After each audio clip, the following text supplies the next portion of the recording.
This is the history of Liverpool Football Club.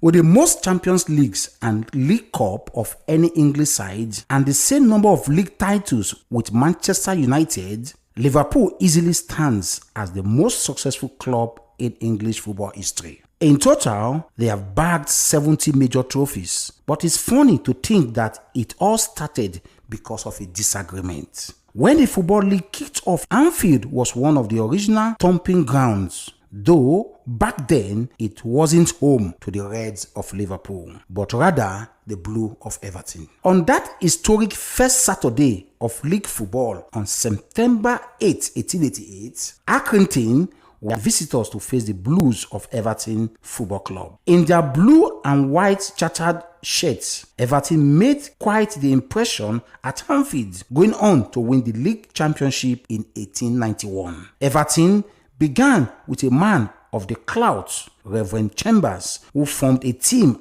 out of the newly built St. Domingo's Church. This wasn't some professional outfit, but rather a way to keep the local lads on the straight and narrow through the thrills of competitive football. After a bit of a kickabout at Stanley Park for about a year, they decided to rename themselves after the area where it all began, and thus Everton Football Club was born. But here is an unexpected bit of history. The St. Domingo lads didn't actually meet at the church. Instead, they gathered at the Queen's Head Hotel on Village Street, just down the road from the Hyacinthe Everton Toffee House. That's where they picked up their nickname, the Toffees. In their early days, Everton played at a few different spots before finally settling on a green patch of land between Anfield Road and Walton Breck Road. And so, Anfield, one of the world's most iconic football grounds,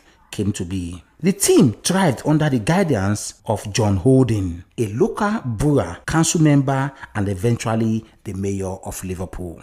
John Houlding, known boldly as King John of Everton, left his mark on the area. If you ever find yourself wandering down the tiny Houlding Street, you will notice the Sandon pub at the corner. That pub was once John Houlding, and it was in the Bower Pavilion out back where many of Everton's club meeting took place. In fact, for many years, the players even used it as their dressing room. John Houlding was once the savior of Everton Football Club. No doubt about it. Back in 1884, when Everton was booted out of their Priory Road due to the sheer size of the crowd, they were right in a mess. The place where they used to play is now a petrol station, if you can believe it. Faced with the financial nightmare of building a new stadium, the future of the club hung in the balance. Two of the big wigs on the management committee, William Barclay and W. Jackson, turned to John Houlding for help. He was a wealthy businessman, a lover of sport, and exactly the man they needed. They asked him to bail the club out, and though there were no guarantees, John Houlding agreed. He was looking at coughing out £6,000 to build the new stadium. An absolutely huge sum in those days, considering that £1,000 could pay an entire team wage for a year. In return, he would only get £100 a year rent, but he did not hesitate. He stepped in to save Everton. However, that's where the trouble began. Some members of the Everton board weren't too happy with John Houlding. It wasn't just about the rent, which kept going up. They didn't like that only his alleys were sold at the ground, which lined his pockets even more. But to be fair to John Houlding, whenever Everton needed money, whether it was for new players or to spruce up the stadium, it was John Houlding who stepped in. The dressing room situation at the Sandon pub, well, that was a bit doggy too. The players had to get changed there, and you can guess who benefited from that arrangement. Yeah, Houlding, as he drank his products after matches, a letter to the Liverpool Echo in January 1892 called it out as a disgrace, saying it was ridiculous for a big club like Everton to have players walking through the crowd on match day just to get to the pitch. By the 1889 and 1890 season, things had come to a head. The rent at Anfield had gone up from £100 to £250, and the board wasn't happy. John Houlding, though, had a solution. He wanted to turn Everton into a public limited company. At a meeting he chaired on the 15th of September 1891, with the local press banned to keep things quiet, he put forward the idea that Everton should buy Anfield along with some extra land he owned next to it. The board weren't convinced. They thought the price was too high. Then in October, it all fell apart.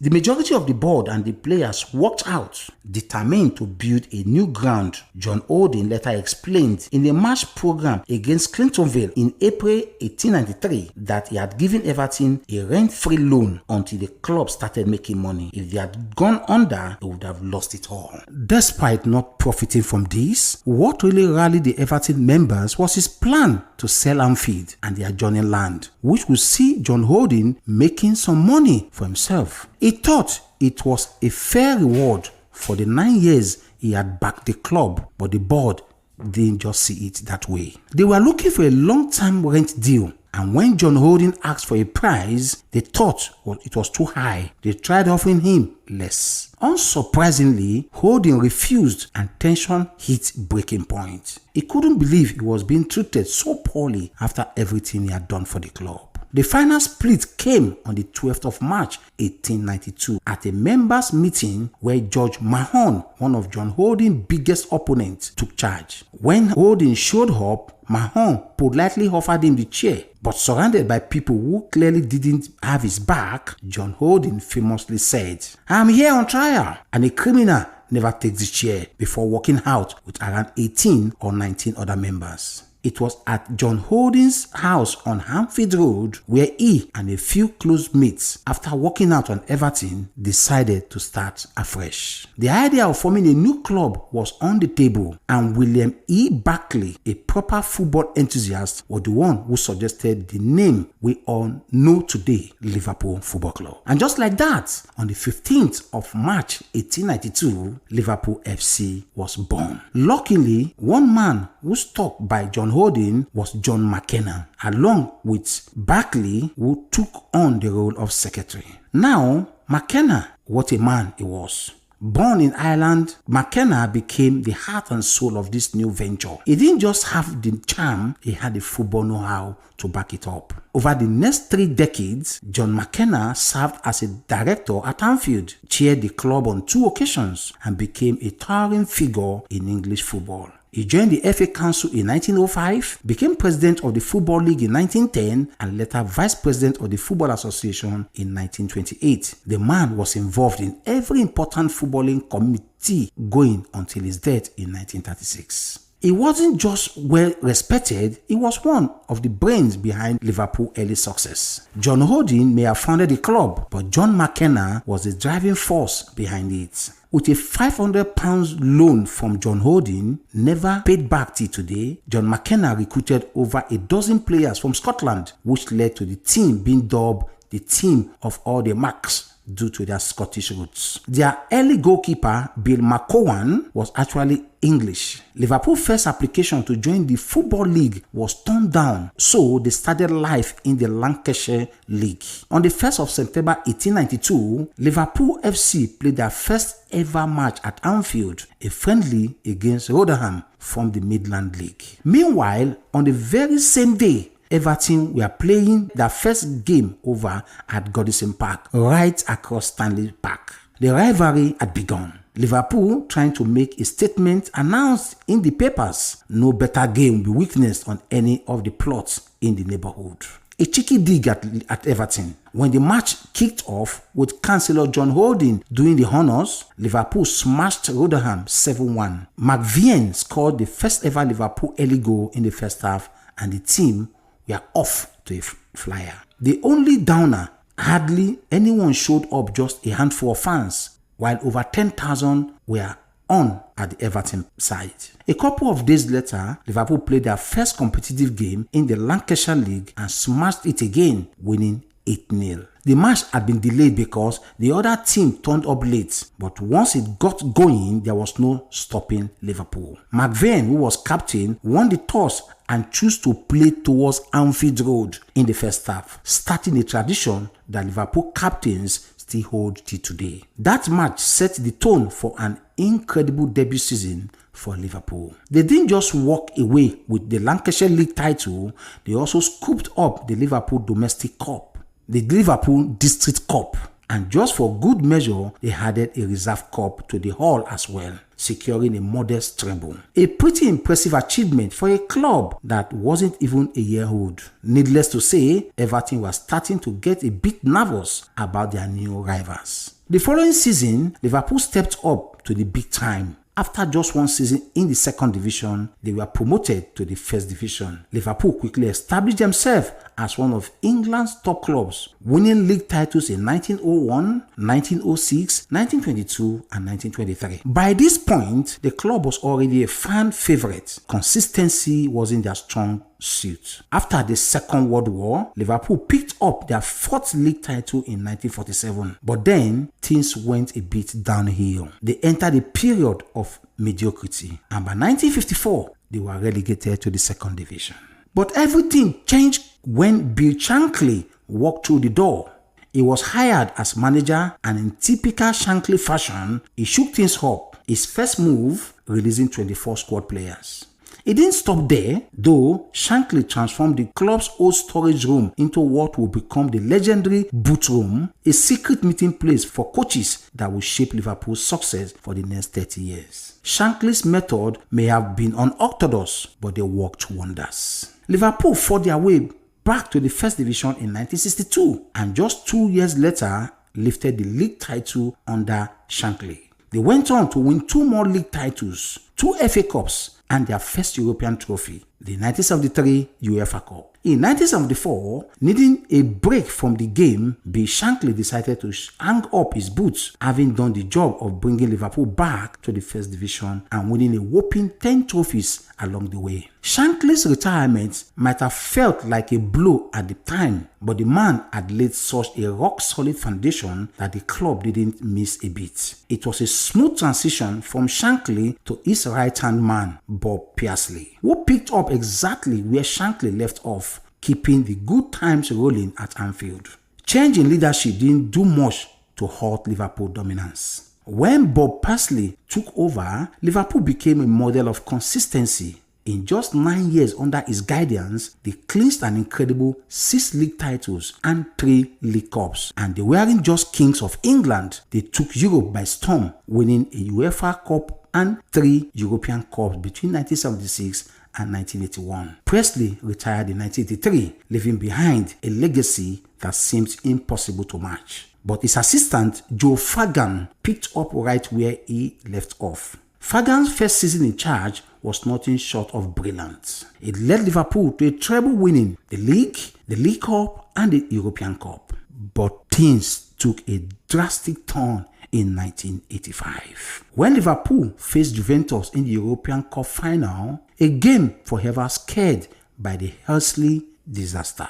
Some unruly fans caused a wall to collapse, and 39 supporters tragically lost their lives. In the wake of that disaster, the blame was squarely placed on Liverpool fans, leading to a 5-year ban for all English clubs from European competition. With European football off the table, Liverpool shifted focus to domestic competition, and they didn't slow down. Immediately, they added 2 more league titles in 1986 and 1988, plus an FA Cup in 1986. But then came another heartbreaking tragedy. In 1989, during the FA Cup semi-final against Nottingham Forest, 94 Liverpool fans lost their life in the Hillsborough disaster, a devastating crowd crush that remains the darkest day in English football history. Despite the grief, Liverpool managed to claim their 19th league title in 1990, but that was the last hurrah. From there, the club fell into a bit of a downward spiral. The league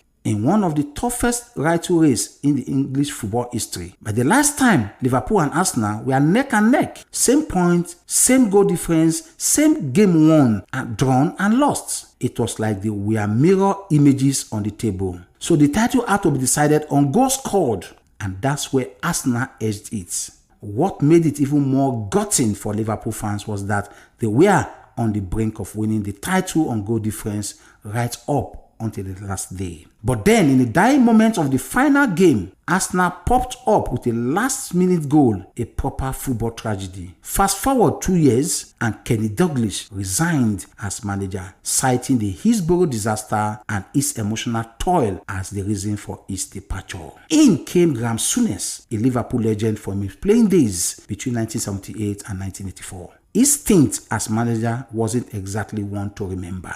He did manage to win the FA Cup in 1992, but 2 60th-place finishes in the Premier League spelled trouble, and by 1994, he was shown the door.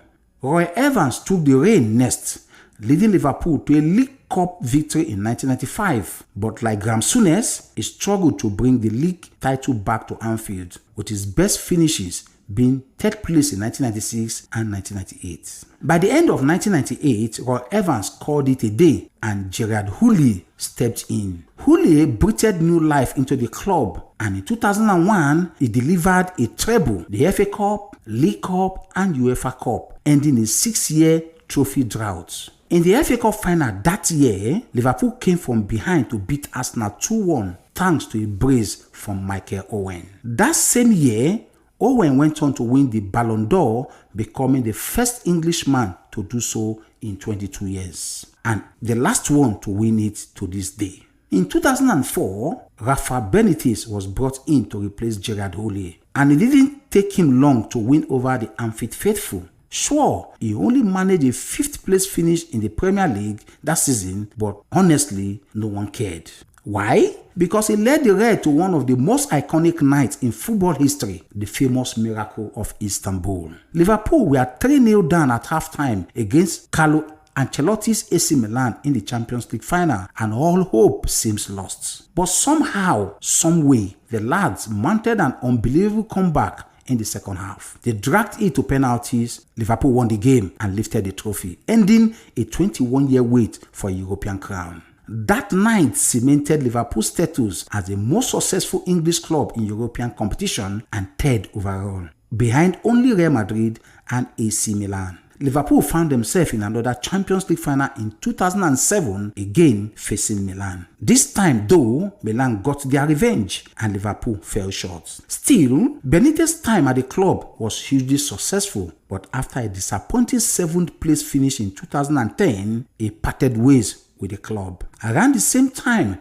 Liverpool were on the brink of financial collapse. In October 2010, the club was sold to John Houlding and the Fenway Sports Group, a move that saved Liverpool from bankruptcy. Not long after, Roy Hodgson, who had taken over from Benitez, left the club, and the return of Kenny Dalglish had the fans buzzing. But Kenny Dalglish's second spell in charge didn't live up to the magic of his first. Despite winning the League Cup and reaching the FA Cup final, a disappointing league finish saw him sacked in 2012. Enter Brendan Rodgers. He revitalized his squad, and in 2013-14 season, Liverpool were within touching distance of their first league title in over 2 decades. It all came down crashing, though, with that infamous slip by Steven Gerrard against Chelsea, causing them to miss out on the trophy by just 2 points. That one still stings for a lot of fans till today. The following season wasn't even half as good